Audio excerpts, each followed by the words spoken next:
Welcome back to yet another 213 Crispy video, and today we are working on a Toro Recycler. This particular engine is a Kohler 6.75 horsepower 149cc engine, and the model is 20371. And the mower is the motor is an XT675 by Kohler. I have currently a no start situation. They claim it will start for just a couple seconds and then stall. So check fuel. It's got fuel. It's full actually.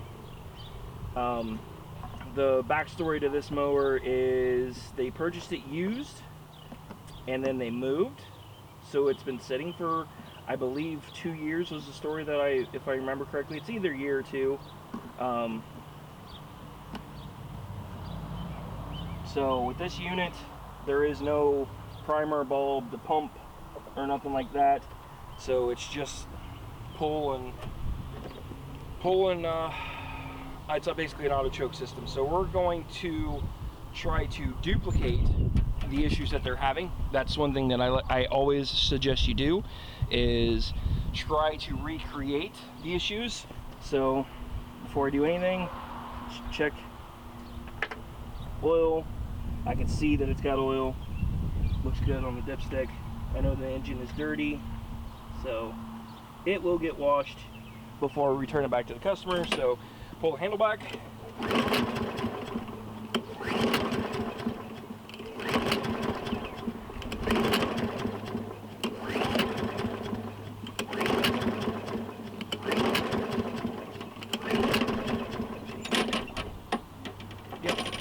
So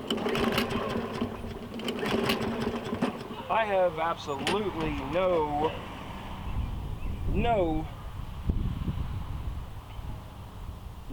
run at all. So let's get some tools, and we're going to eliminate some systems to make sure that we have spark. So this is going to be a little bit different video. I'm pretty sure it's just the carburetor, but I'm going to show you how to test for spark. Compression you can just feel by hand when you pull it. If it's real loose, it has no compression. So you need spark, fuel, and compression for an engine, for any small engine to run. So compression it's got because I can feel it. So let me go grab some tools and we'll be right back. Okay, to test spark in any engine, to test spark in any engine, you can buy something like this. This is a 90-degree inline ignition spark checker, and this came from Harbor Freight. I think it was like $5, and this is what it looks like. So very simple, and what you do is you plug your spark plug into that boot, and then you take your ignition coil, or the spark plug boot itself, plug it in here, and then this will light up. So let's get this connected, and I will try to zoom in so you can see it. So start by undoing your boot. You'll feel that click.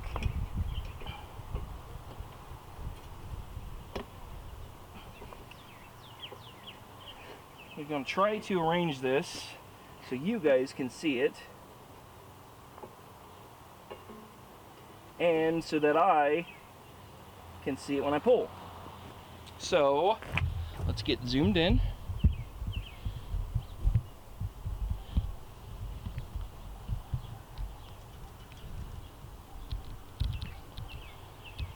There you guys go. I know the camera angle is not the best, but it's gonna work. So pull back on this.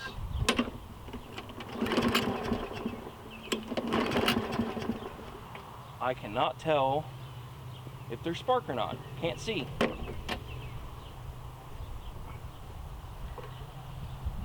Honestly, I don't think there is.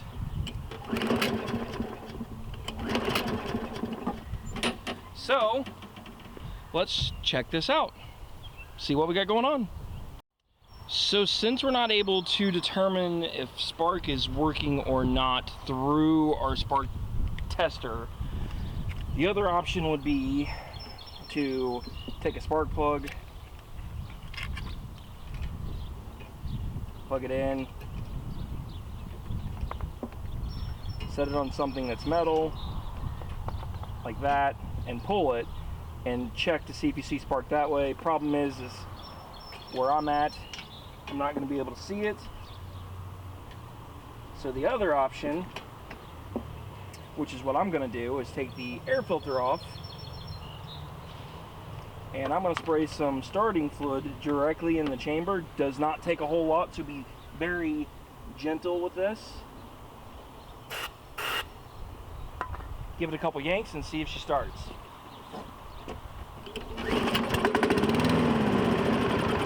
So that right there tells me it's carburetor issues.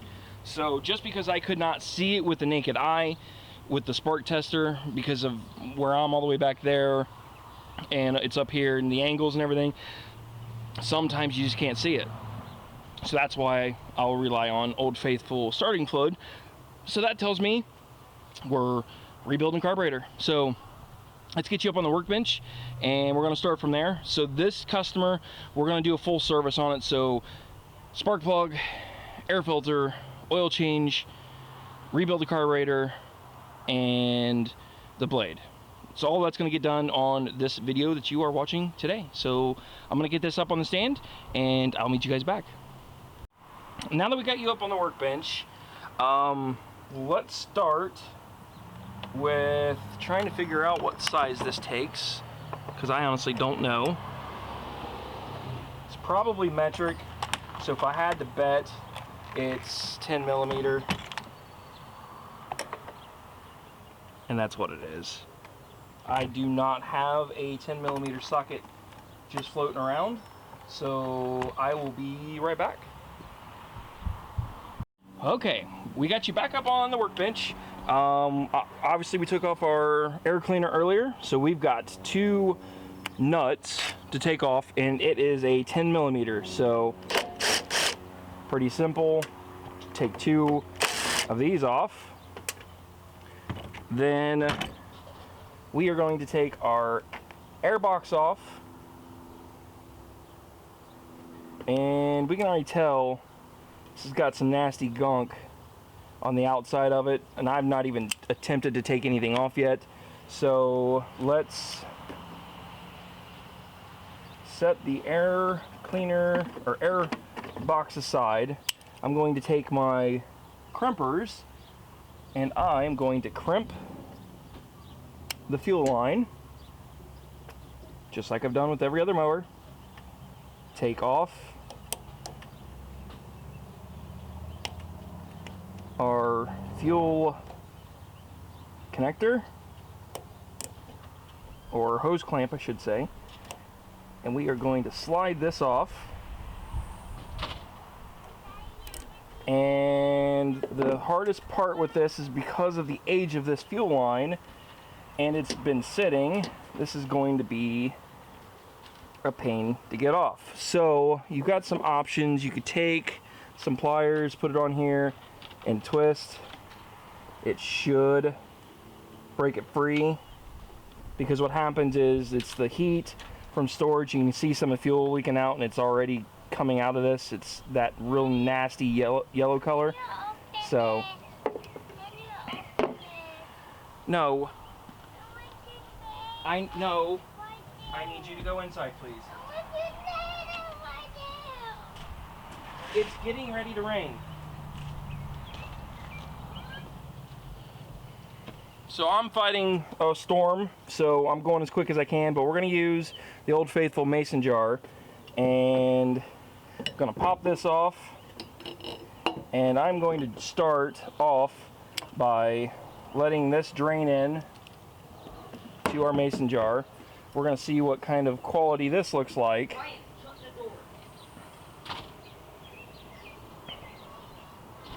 This way I know the fuel system is clean, the tank's clean, the lines going into it are clean, with at least semi-fresh fuel. So let's crimp this back off.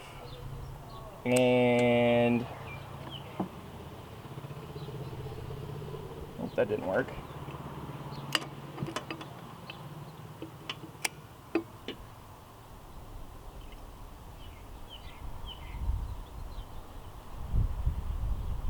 That didn't work either.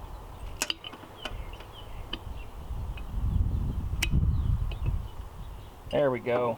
Third time's a charm. Or at least I think. Yeah. So, quality of the fuel that's in it, it looks okay. I don't see any separation water line. Usually, like I said, with water, you'll see it. It's pretty obvious. So, I'm going to set this fuel back in it, because this is new fuel. They told me they did try putting fuel in it and it would not run. So my bet is when it was stored with fuel in it, or at least in the bottom of the bowl. So let's get this back on, and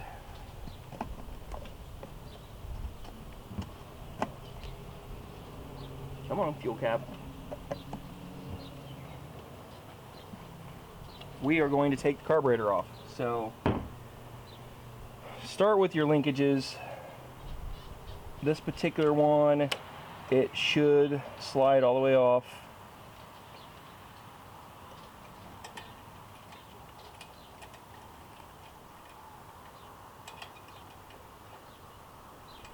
Just trying to figure out the easiest solution for all of this. So there's the first problem. This does not turn at all. So that should turn freely just like this. This is your choke, this is your throttle, and the throttle is stuck in whatever position it is, which my bet is that's in the closed position. Actually, it's probably in the open. So this may not be a very simple rebuild.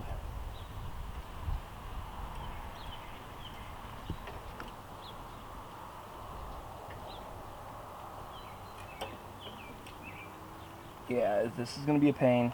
So it's going to take a full rebuild kit, simply because this gasket shot, I'm sure the rest of them are not in much better shape trying to get this out. So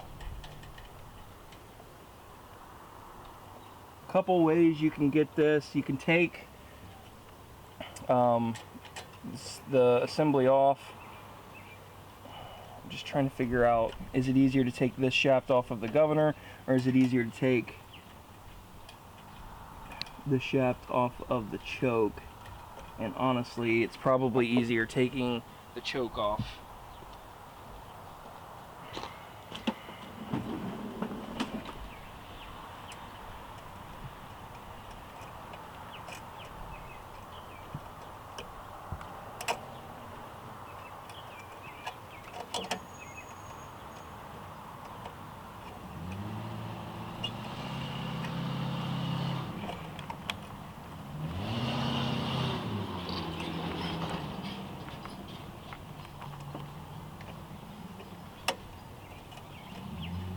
It's gonna fight me.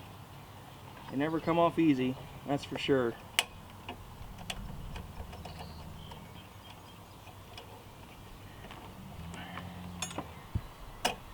Come on. There we go. So I got the choke arm off. And it's starting to rain, so I'm gonna try getting this off quickly so I can get inside. I may start recording inside because we will have to get the ultrasonic cleaner out and everything else. So while we're here, let's crack this bowl open real quick. I believe it's a 10 millimeter.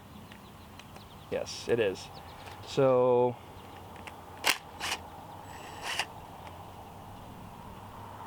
nothing coming out of that.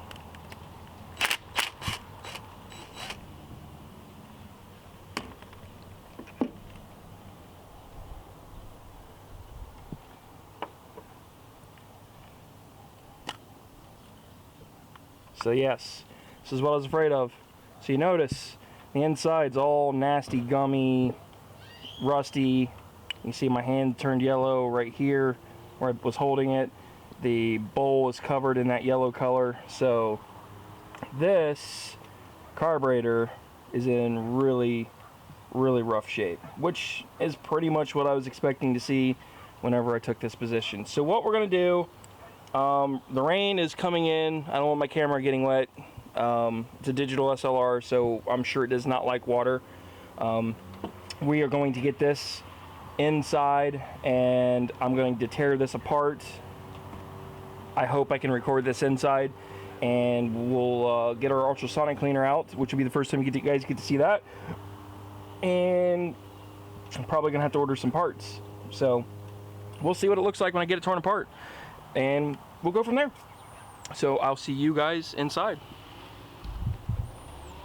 We are in the garage now. So this is kind of the first video ever of actually being produced in the garage. Unfortunately, my lighting is not great. It's going to be to behind me. This is actually my dryer because my workbench I can't get to. Yes, I know I keep saying that every video, so I apologize if the lighting is not the best, but not much I can do about it. So this is the kit, and this is what I put inside the ultrasonic cleaner. It's the gunk carburetor parts cleaner, and this is a complete kit. It's actually got a basket inside it and everything, so I'll show you all that in a minute. So let's get this torn apart. So 10mm bolt, both of these are 10mm. One has a Phillips head screw, which is actually supposed to be your drain. The bottom one is actually your main bolt. Pop the bowl off, and as you see, we got some real nasty crudiness. So this is what I expected. So we're going to take our pin out. We're going to set that aside, and then going to flip it upside down so that way we can get our bowl and our needle. Well, that needle's stuck, so that's not a good sign. I think, yeah, it's this thing is just, it's got a spring on it, so be careful. The spring is actually to retain and keep this together, and it just pops on and off.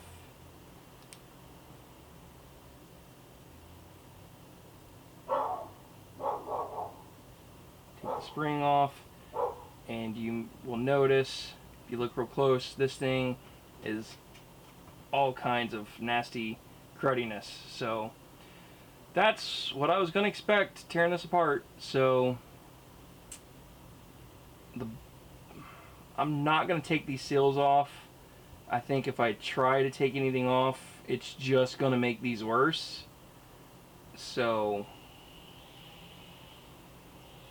this is what I was talking about earlier. This butterfly, you notice I just got it to crack, but this thing is tight. Tight as all get out. So it should not be that tight. And they are linked together by this arm. That's what the arm is for. So now with this, there's two circuits. You got your main jet and an idle. So all of this is going to be really nasty. So it's going to take a medium-sized flathead to get in there.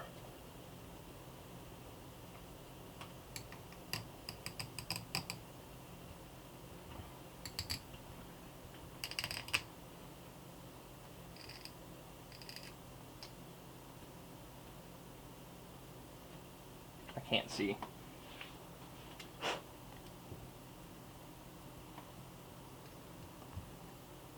Felt like it was spinning. Yeah, no. I need a bigger screwdriver. Don't think that's big enough. Nope. This is too big. Yep. Let me see. Actually, hold on. Got a bunch of screwdrivers next to me.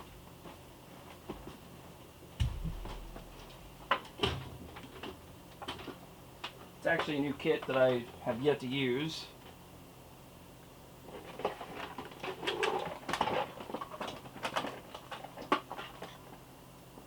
Nope.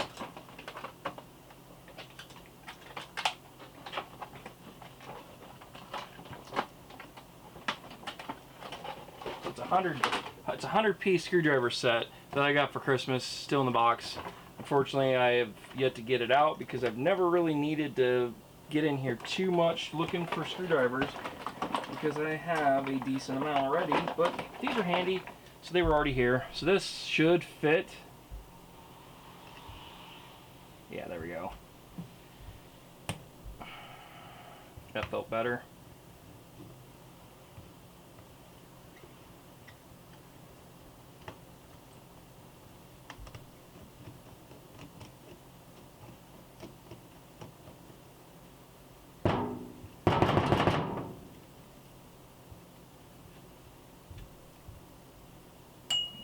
Two ways doing this.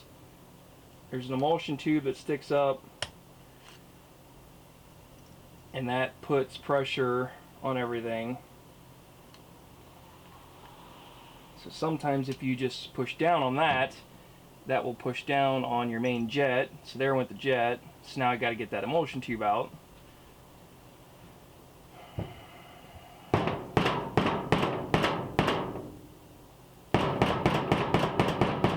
That may or may not come out without some assistance of some tools.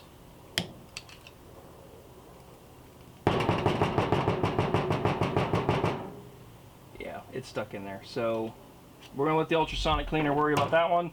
So what I'm gonna do, I'm going to put, yeah, that'll work. Next step is getting this plastic plug out and this screwdriver, or this plastic nut.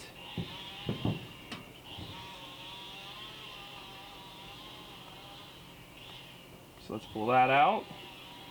And all this is it's really just a keeper.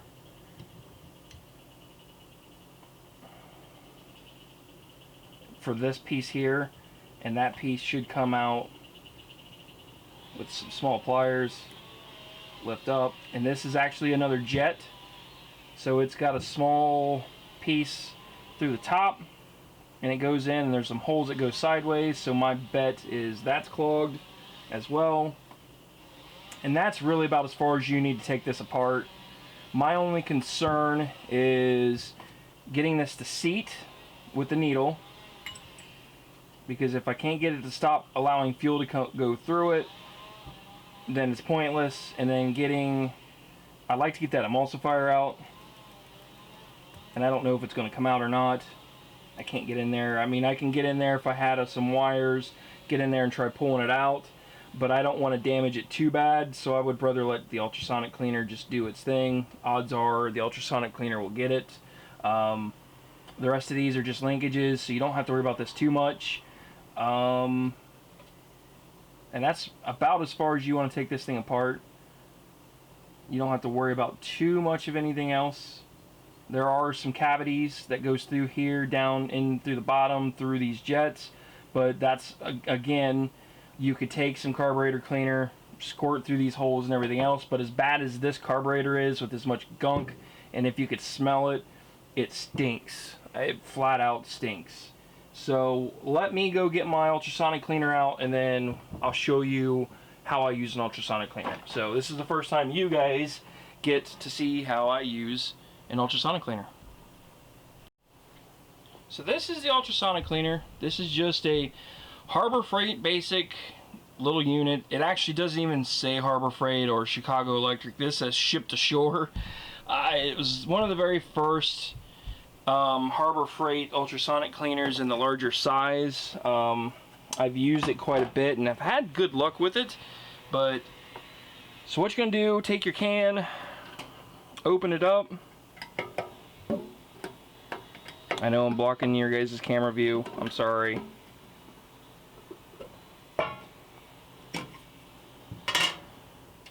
And then, like I was saying, there is a catch can that fits perfectly inside of there. So we got our can in there. Take your gallon of carburetor cleaner and pour it in. Fill it up close to where it says max. Doesn't have to be all the way, and it's not going to take this whole gallon.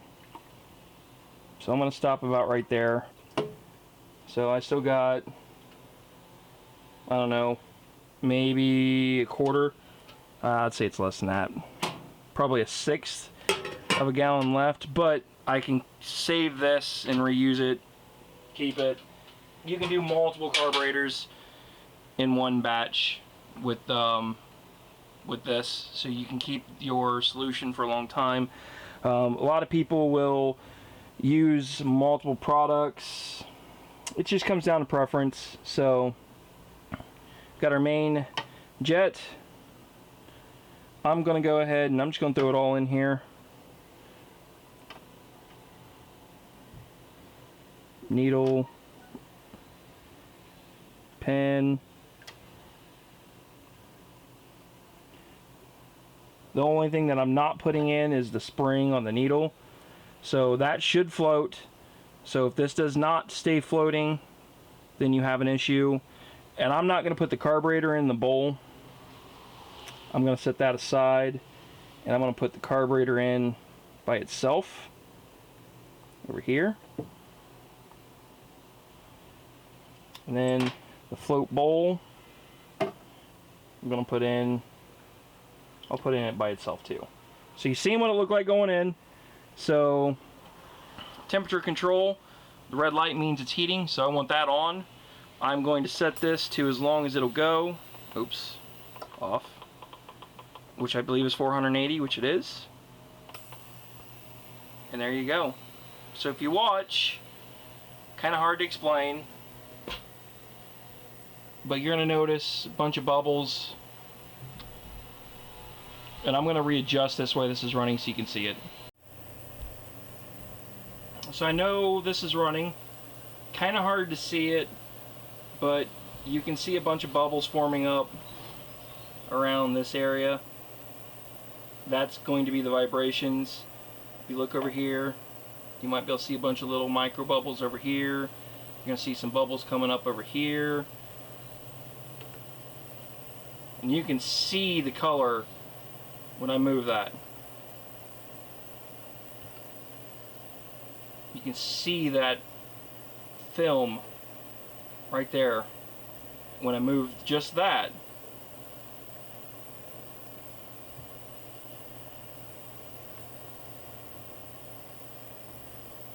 It's amazing how well an ultrasonic cleaner with the appropriate chemicals inside will work, and how efficient that they'll clean a carburetor.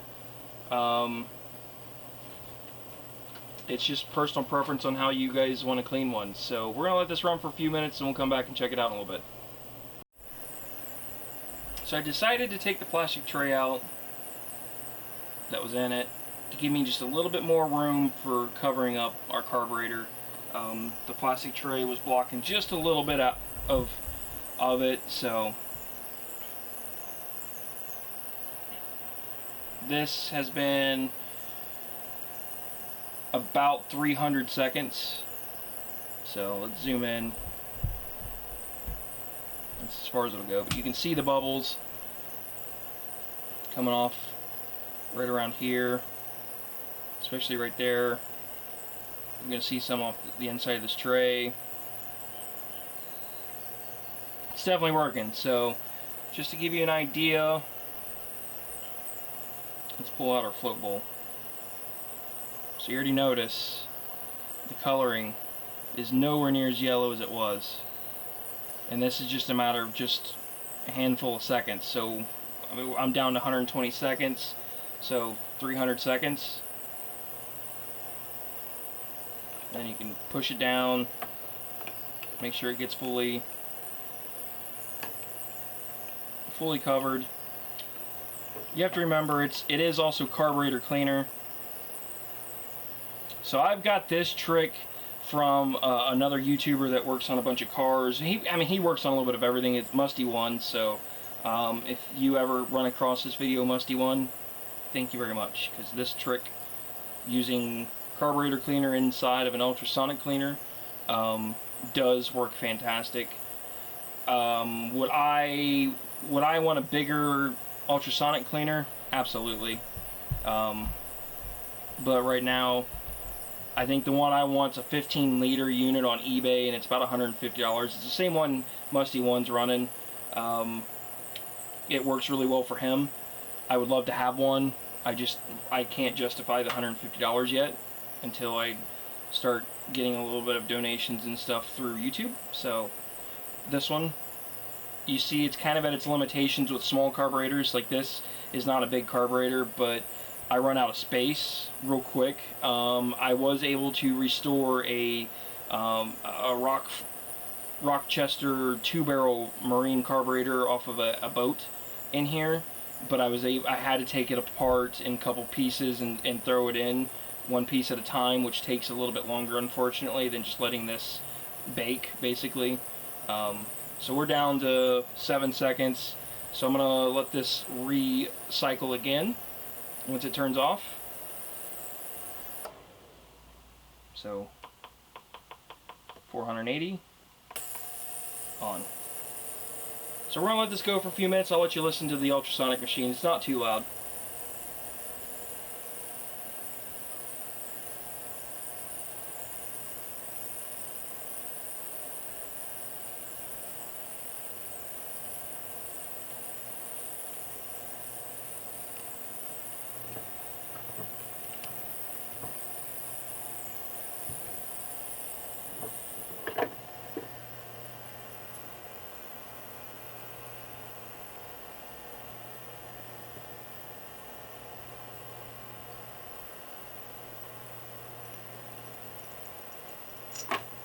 And there went the emulsion tube. So remember what I was telling you about ultrasonic cleaners. They work miracles. It's crazy just letting it soak in a little bit like that in some solution, vibrations. It will work just about anything. Now, some tips that I've learned with this ultrasonic machine. This is not a high strength unit by any means, and I've had this for probably 6 years now, and I think it's one of the reasons why it's not so loud. I use it for some reloading, so I know I've had this thing loaded with a bunch of brass before, so I think it's losing its vibration. But just time. Don't rush it. That's my biggest tip. You get the right solutions. I've used vinegars, I've used degreasers, I've tried every homemade solution, Dawn, water mixes you can think of.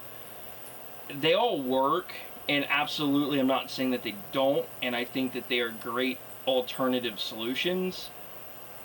My only issue that I have with them, and I believe this is what other people have said the same thing, when you use those kind of chemicals with aluminum, it leaves this weird filthy residue all over the carburetor, and it's kind of I don't want to say it's disgusting, but it just leaves this like black haze, and it comes off real easy, and I've never liked that dealing with carburetors. So this is why I've been watching some other YouTubers that work on carburetors and stuff, and this seems to be what most people are running. There's I want to say there's Goo Gone version. No, what is the other one? It's Gunk and something else. I forget the other one, but I just happen to have easy access to Gunk. I believe the 1 gallon Gunk container of this was $21, $22 at Rural King, actually, which is nice because I love Rural King. And if you don't know what Rural King is, it's kind of like a Tractor Supply mixed with a Walmart. That's kind of the best thing I can word it. It's a Tractor Supply on steroids with probably triple the supplies, but their prices, in my opinion, are a lot more reasonable on everything. For example, like a can of O'Reilly's card cleaner, which it works. There's nothing wrong with it. I don't have an issue with it, but I believe that can cost me $4 at O'Reilly's, where I can go to the local Rural King and pick up a can, if they ever have it in stock, for $1.99. It's the same carburetor cleaner. It all functions the same. So no, this is not a sponsored plug to Royal King. I just love to shop at Royal King because their stuff is cheap, and well, not like quality wise, but just price. So we're gonna let this soak. I've rambled along far enough. I'm gonna go probably one more full cycle, and then I will probably let this sit overnight, not inside the solution. I'll take it all out and I'll set it on the microfiber, and I may just reassemble this off camera real quick and then just let it sit, and then tomorrow we will pick up installing it on the lawnmower and go from there. So I'll be right back.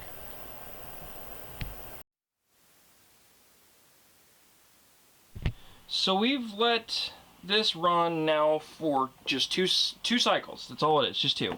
I'm gonna pull out my basket of parts.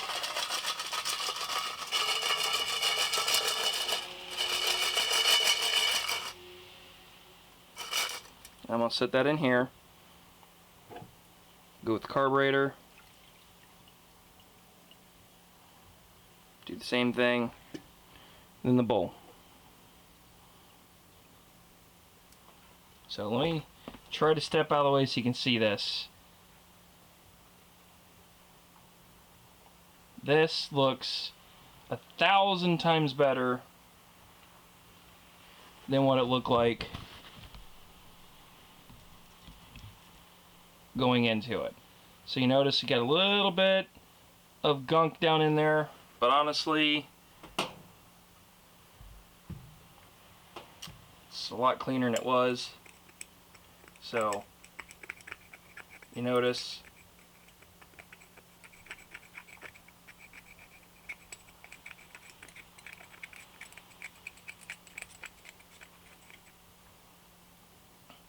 it's not too bad. I'm trying to work around the camera, so I apologize. And like I said, the lighting's not great, so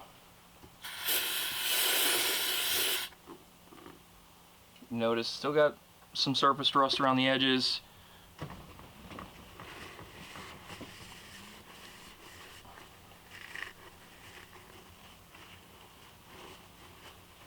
So we're still getting gunk out of it, but it's not like it was.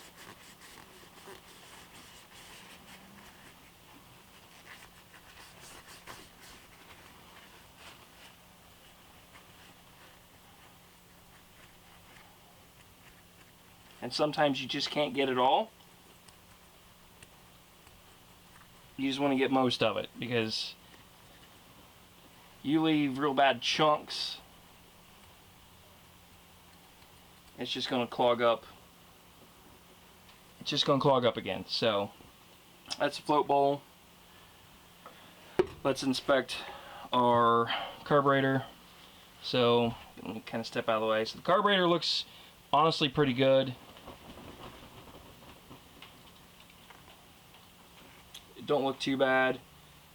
The first thing I notice, both throttle and choke are free, which is nice. The nasty yellow tint that was all over everything is gone, which is nice. Our seat, I can't tell. I'm gonna have to get it a little closer with the eyes to check that out, but no film. So let's give this a good rinse.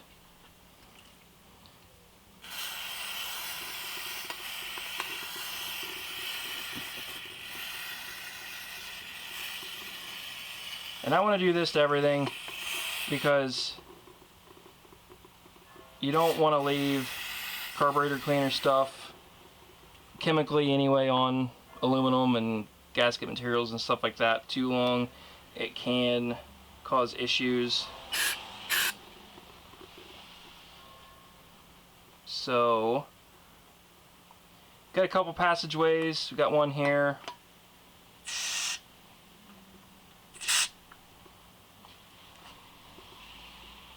We're gonna clean that out. believe that's clean. It's clean that out, which should be also linked to this. So if you watch that, it should come out. Maybe. Yep. You see it coming out right there. That's just like it's supposed to. And then lastly, get down into this hole right here. I don't have my little hose, so that's that. The rest of it, it's simple. Just clean it up before you assemble it. So I'm going to do all this off camera. I'm going to reassemble it, and then I'm going to let this sit overnight because I'm running out of time. So this gives you an idea of just the extra crap that I've washed off. So unfortunately, you see how nasty the water got, or the solvent.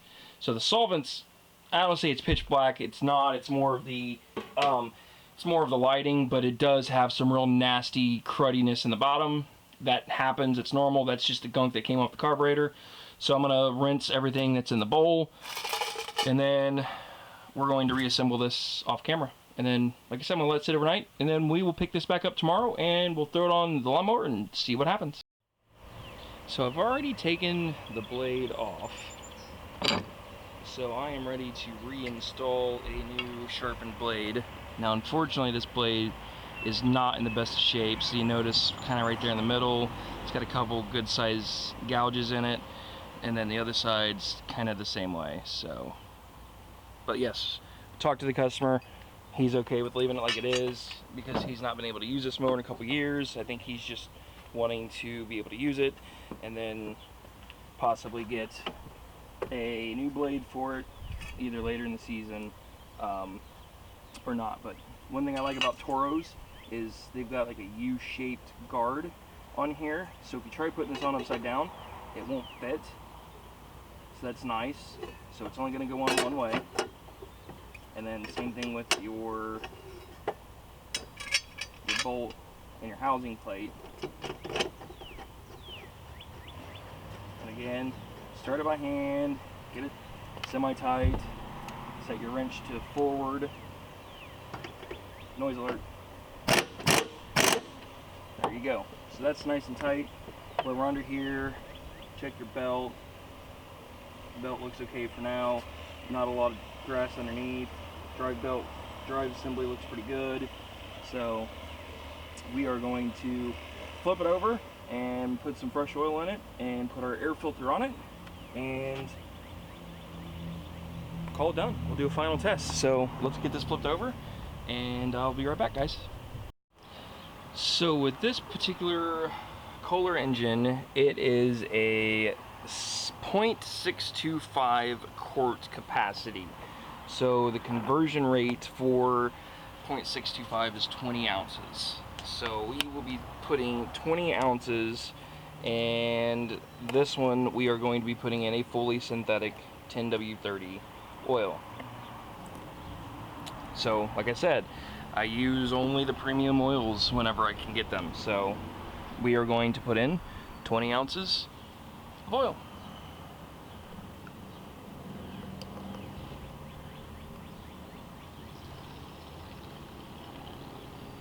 That's 16. There's 20.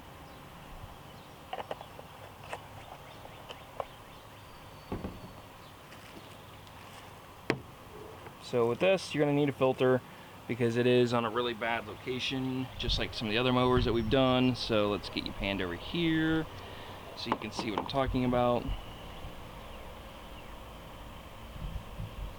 Get this focused up. So the little hole right there is your intake for your oil.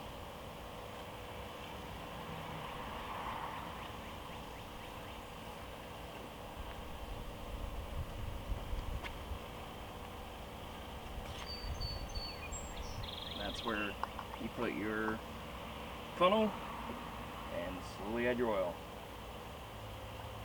Keyword is slowly because I just accidentally filled it too much and it bubbled.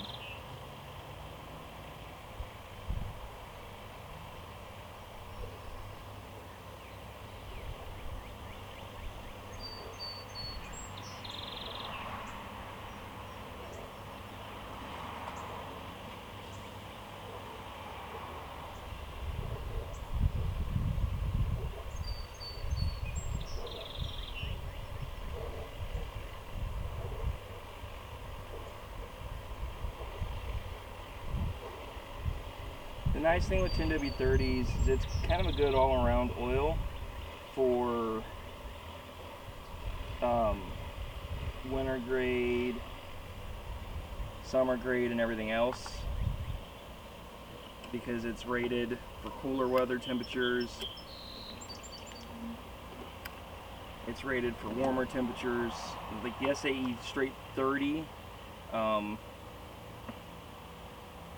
is a good summer oil, but it does not like to work under about 40 degrees. So a lot of like your snow, a lot of the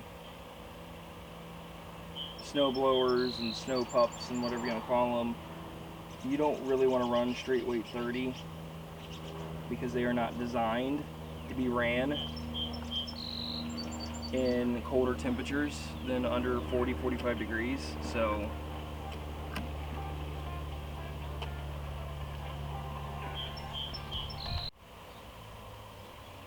sorry about that, I had a phone call.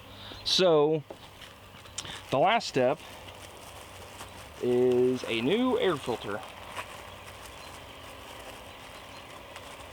and then we're going to wash it before the customer gets it back. So I'm going to do that part off camera, but here's the old filter, here's the new filter. Let me see if I can get a little closer for you guys to see these. So it gives you an idea of just how bad, and really this isn't terrible.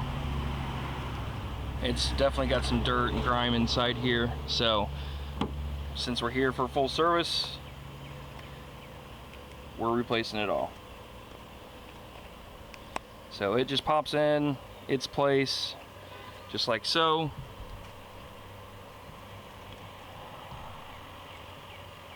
And it's got two tabs on the bottom, and then it just rotates up.